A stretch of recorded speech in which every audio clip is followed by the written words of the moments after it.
स्वागत है हमारे चैनल पे। आज मैं आपको एक ऐसे विषय पर चर्चा करने वाला हूं जो हमारे पक्षी मित्रों को होने वाली समस्याओं से जुड़ा हुआ है, जिसका नाम है बर्ड फ्लू वायरस। हाँ दोस्तों, बर्ड फ्लू वायरस यह एक ऐसी संक्रमण बीमारी है जो मुख्य रूप से पक्षियों को प्रभावित करता है, चाहे वो पक्षी घरेलू हो या फिर जंगली।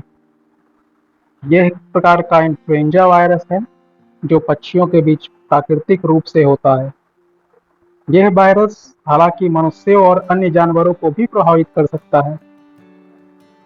पक्षियों में इसके लक्षण हल्के से गंभीर तक हो सकते हैं, जैसे कि सांस की समस्या, अंडे के उत्पादन में कमी और बड़े पैमाने पर मौत भी हो सकती है।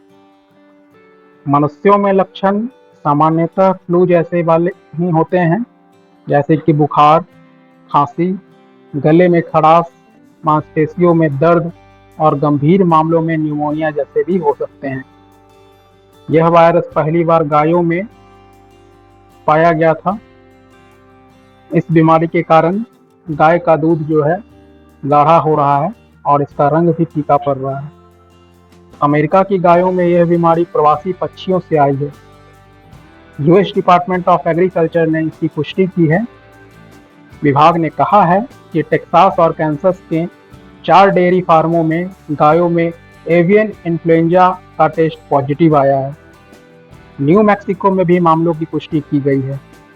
हालांकि प्रभावित डेयरी फार्मों की संख्या नहीं बताई गई है। दोस्तों, यह वायरस पाश्चराइजेशन कंज्यूमर के द्वारा बचाव किया जा सकता है। इलिनॉइस यूनिवर्सिटी के पशु चिकित्सक और इन्फ्लुएंजा रिसर्चर जिम लोब ने बताया कि दूषित दूध सिरप जैसा गाढ़ा दिखता है। अगर यह प्रोडक्ट लोगों तक पहुंच भी गया तो भी पाश्चराइजेशन कंज्यूमर को वायरस से बचा लेगा। यह वायरस प्रवासी पक्षियों से गायों में आया है दोस्तों।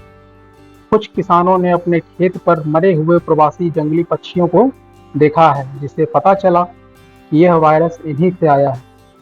अब तक इस वायरस से बहुत कम गायों की मौत हुई है, लेकिन संक्रमण के कारण दूध उत्पादन में 40% तक गिरावट आई है। हालांकि लोगों को इससे कोई खतरा नहीं है। Texas department of agriculture TDA का कहना है कि यह वायरस के फैलने की मॉनिटरिंग कर रहा है। वहीं कमिश्नर सिड मिलर ने कहा कि लोगों की जान को इससे कोई खतरा नहीं है और दूध की सप्लाई में भी कोई कमी नहीं होगी। दोस्तों, बात करते हैं क्या है बर्ड फ्लू वायरस। दोस्तों, इसे एवियन इन्फ्लुएंजा वायरस भी कहते हैं। बर्ड फ्लू का सबसे कॉमन वायरस का नाम जो है वो H5N1 है। यह एक खतरनाक वायरस है जो चिड़ियों के साथ इंसान और दूसरे जानवरों को भी संक्रमित कर सकता है। विश्व स्वास्थ्य संगठन WHO के मुताबिक H5N1 को 1997 में खोजा गया था।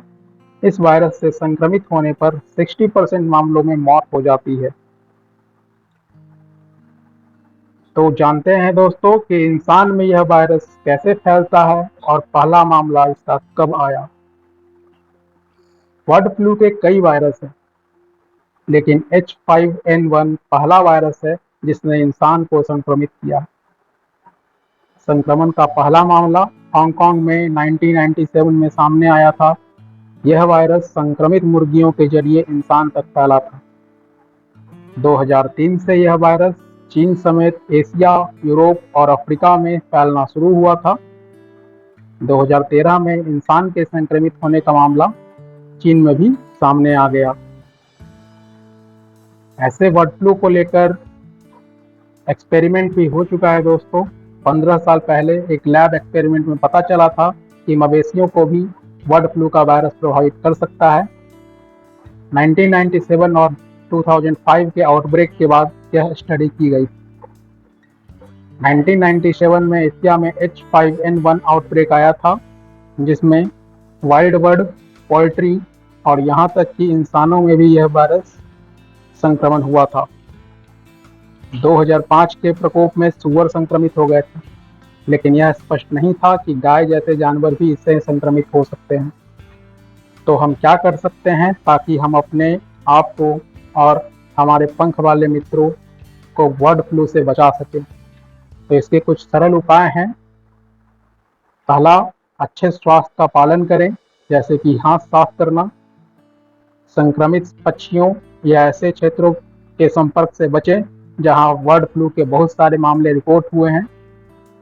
मांस के उत्पादों और को ठीक से पकाएं ताकि उसमें अगर वायरस हो तो वो मर जाएं। असामान्य पक्षियों की मौत की सूचना अपने आसपास के संबंधित अधिकारियों को करें। हम संक्षेप में कहें तो बर्ड फ्लू एक गंभीर समस्या है जिस पर हमें ध्यान देना चाहिए। सही जानकारी और आवश्यक सावधानियों को ध्यान में रखते हुए हम इस वायरस के प्रसार को रोक सकते हैं और पक्षियों और मनुष्यों की देखभाल को सुनिश्चित कर सकते हैं। तो दोस्तों, आज के लिए इतना ही। बने रहिए हमारे YouTube चैनल पे। अगर आप चैनल पे नए हैं तो चैनल को सब्सक्राइब कर दें और बेल आइकन को भी प्रेस कर दें ताकि ऐसे ही वीडियो आपके तक हम पहुंचा सकें।